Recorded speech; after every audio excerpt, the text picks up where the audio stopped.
Hello and welcome to Unit 1, Introduction. In this unit, you are going to look at some concepts related to research methods, including some concepts around knowledge, science, and most importantly, about research designs. When you are going to conduct your research, or any research, you have to take into account or into consideration which research design you are going to do. You can opt to conduct an exploratory research. In exploratory research is a type of research of a topic that has not been sufficiently studied.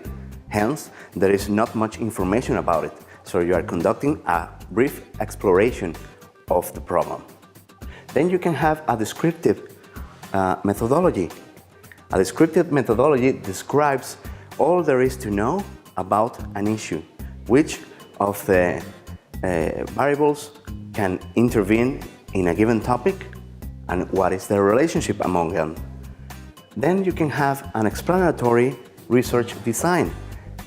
In this design, you have to explain in depth what is a phenomenon about or what there is to know about the research topic. A correlational study will define very exactly the variables that are present in a problem, because you have to analyze the relationships between the variables and the correlations among them.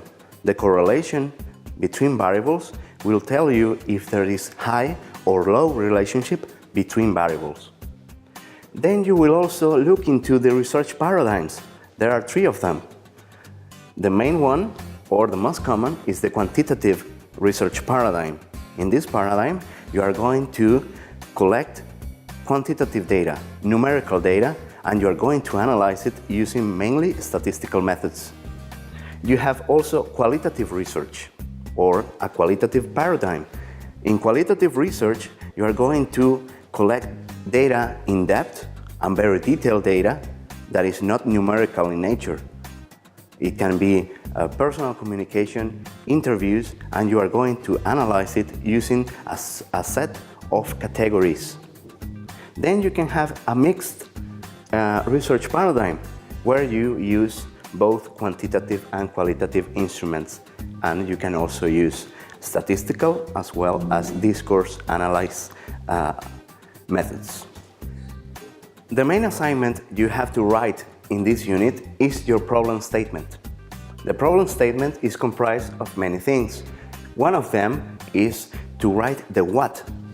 The what is what you are going to research, what you are going to study, which of the topics that you may choose are you going to choose. The how is related to the instruments you are going to use, because you have to say how you intend to research what you intend to research. This early on, it's important that you start thinking about the instruments you are going to use. Are you going to use interviews to get very detailed data from your participants? Are you going to apply surveys to your sample of participants? You have to decide it very quickly. Then you have to declare your research questions.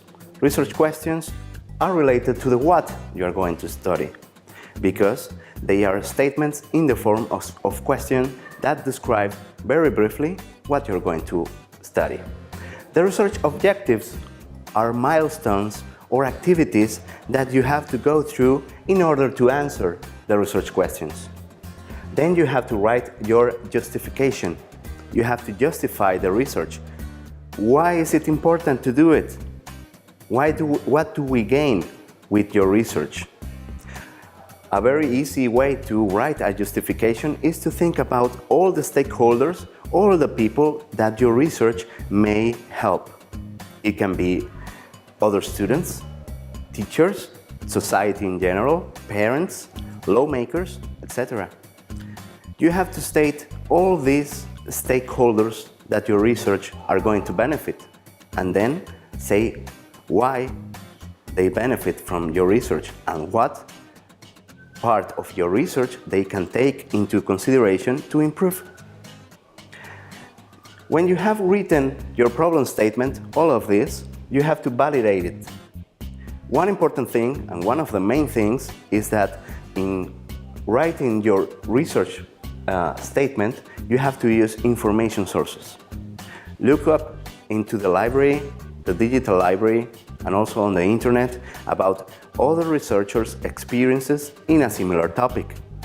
In this way, you make sure that you are studying a worthwhile topic. Then we expect you to do some interviews with other teachers and also with professionals in the field within the topic of your problem. This way, you make sure that your problem statement is validated. Good luck!